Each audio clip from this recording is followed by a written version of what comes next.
আসসালামু আলাইকুম ওয়া রাহমাতুল্লাহি ওয়া বারাকাতুহু। আপনারা সবাই কেমন আছেন? সংগ্রামী বন্ধুগণ, বাংলাদেশ জামাত ইসলামী আন্দারিজার ইউনিয়ন শাখার পক্ষ থেকে আজকের এই মিছিল এবং পরবর্তীতে সমাবেশের সম্মানিত সভাপতি, ইউনিয়ন সভাপতি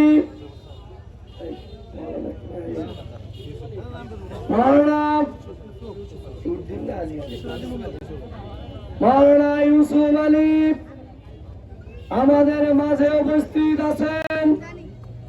বাংলাদেশ জামাত ইসলামী ভুরুঙ্গামারী উপজেলার সংগ্রামী আমির জননেতা আনোয়ার হোসেন, অন্যান্য নেতৃবৃন্দ, সুপ্রিয় আন্দারিজার বাসী, আমি আপনাদেরকে আবারও সালাম জানাই।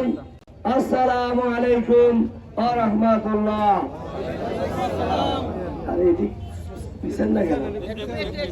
সংগ্রামী বন্ধুগণ, বাংলাদেশ জামাত ইসলামী ন্যায় এবং ইনসাফপূর্ণ একটি সমাজ কায়েমের মাধ্যমে মানবতার সেবা এবং কল্যাণ বাংলাদেশের প্রতিটি ঘরে ঘরে পৌঁছে দিতে চায়। এই লক্ষ্যে বাংলাদেশ জামাত ইসলামী এদেশের বিপন্ন মানুষের মাঝে সর্বদাই তাদের পাশে গিয়ে দাঁড়ায়। বাংলাদেশের যত প্রাকৃতিক দুর্যোগ হয়েছে, বন্যা, ঘূর্ণিঝড়, শীতল, ট্রেন দুর্ঘটনা, বাস দুর্ঘটনা, বিমান দুর্ঘটনা, নৌকা ডুবি, লঞ্চ ডুবি, বিভিন্ন ধরনের যে দুর্ঘটনা হয়েছে, এই দুর্ঘটনার বিপন্ন মানুষের পাশে বাংলাদেশ জামাত ইসলামের আমিরে জামাত সহ আমাদের কেন্দ্রীয় এবং স্থানীয় নেতৃবৃন্দ তাৎক্ষণিক সার্বিক সহযোগিতা করেছে। সংগ্রামী বন্ধুগণ, বাংলাদেশ জামাত ইসলামী যার কারণে যেহেতু একটি দলের মাধ্যমে জনগণের পূর্ণাঙ্গ সেই সেবা পৌঁছে দেওয়া সম্ভব নয়, এই জন্য জামাত ইসলামী এবারে 300 আসনে প্রার্থী তারা আমরা দিয়েছি। এদেশের মানুষ যদি আমাদেরকে নির্বাচিত করে, আমরা যদি সংখ্যাগরিষ্ঠ আসন পাই, তাহলে বাংলাদেশের প্রতিটি ঘরে ঘরে তাদের মানুষের অধিকার প্রতিষ্ঠা ইনশাআল্লাহ আমরা করব। সংগ্রামী বন্ধুগণ, বিগত 54 বছরে যারা এই দেশ শাসন করেছে, তারা জনগণকে কিছুই দিতে পারেনি।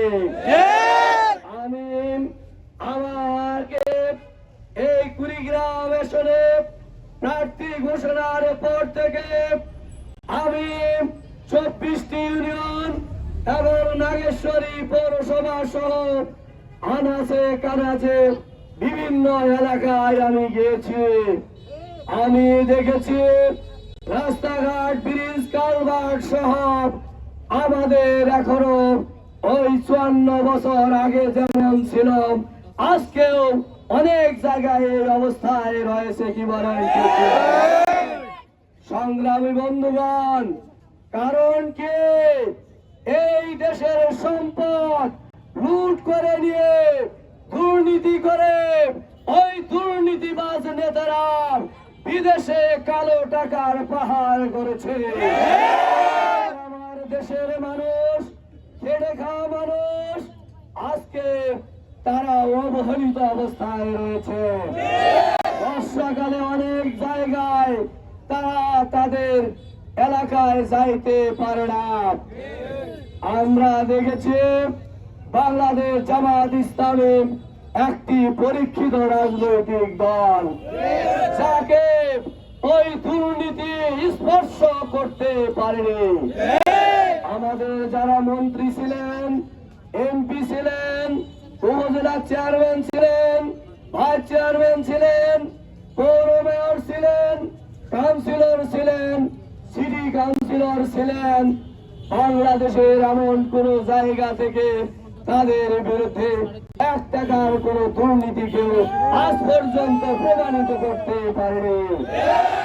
কিন্তু আপনারা দেখেছেন, ওই বাংলাদেশ স্বাধীনের পর ওই স্বাধীনতার ঘোষক বলে যারা মনে করে স্বাধীনতা করেছে, ওই শেখ মুজিবুর শাহ বলেছিলেন সবাই পায় স্বর্ণের খনি, আমি পেয়েছি চোরের খনি। পরবর্তীতে যারা এসেছে তারা ওই একই ধারাবাহিকতায় দুর্নীতি বা চাঁদাবাজদের জন্ম দিয়েছে। যার কারণে আমরা দেখেছি এরশাদ সাহেব যখন ক্ষমতাচ্যুত হলেন, এরশাদ সাহেব সহ তার মন্ত্রী সবার বিরুদ্ধে দুর্নীতির মামলা হয়েছে, সাজা হয়েছে। কি বলেন ঠিক কিনা? ওই ফখরুদ্দিন মঈনুদ্দিন আমলে হাসিনা সহ আওয়ামী লীগের যত মন্ত্রী এমপি ছিল সবার বিরুদ্ধে দুর্নীতির মামলা হয়েছে। ওই বিএনপি চেয়ারপারসন থেকে শুরু করে সকলের নামে দুর্নীতির মামলা হয়েছে। আমরা স্পষ্ট জানিয়ে দিতে চাই, বিগত ফ্যাসিস্ট আমলে জামাত শিবিরের নামে সারা দেশে 1.5 লক্ষ মিথ্যা মামলা হয়েছে, কিন্তু একটিও দুর্নীতির কোন মামলা তারা দিতে পারেনি। কারণ বাংলাদেশ জামাত ইসলামী, ইসলামী ছাত্র শিবির দুর্নীতির সাথে তারা জড়িত নয়। তাই আমরা বলবো, অনেক বড় দলের নেতারা দাবি করে আজকে তাদের দলীয় প্রধান থেকে ভারপ্রাপ্ত থেকে অনেক নেতা কর্মী যাদের বিরুদ্ধে বিগত আমলে দুর্নীতির মামলা হয়েছে, সাজা হয়েছে, কি বলেন? সংগ্রামী বন্ধুগণ, কাজেই ক্ষুধা দারিদ্র মুক্ত, বৈষম্য মুক্ত, চাঁদাবাজ মুক্ত, দুর্নীতি মুক্ত বাংলাদেশ গঠন করতে হলে বাংলাদেশ জামাত ইসলামের বিকল্প কোন রাজনৈতিক শক্তি বাংলাদেশে নাই।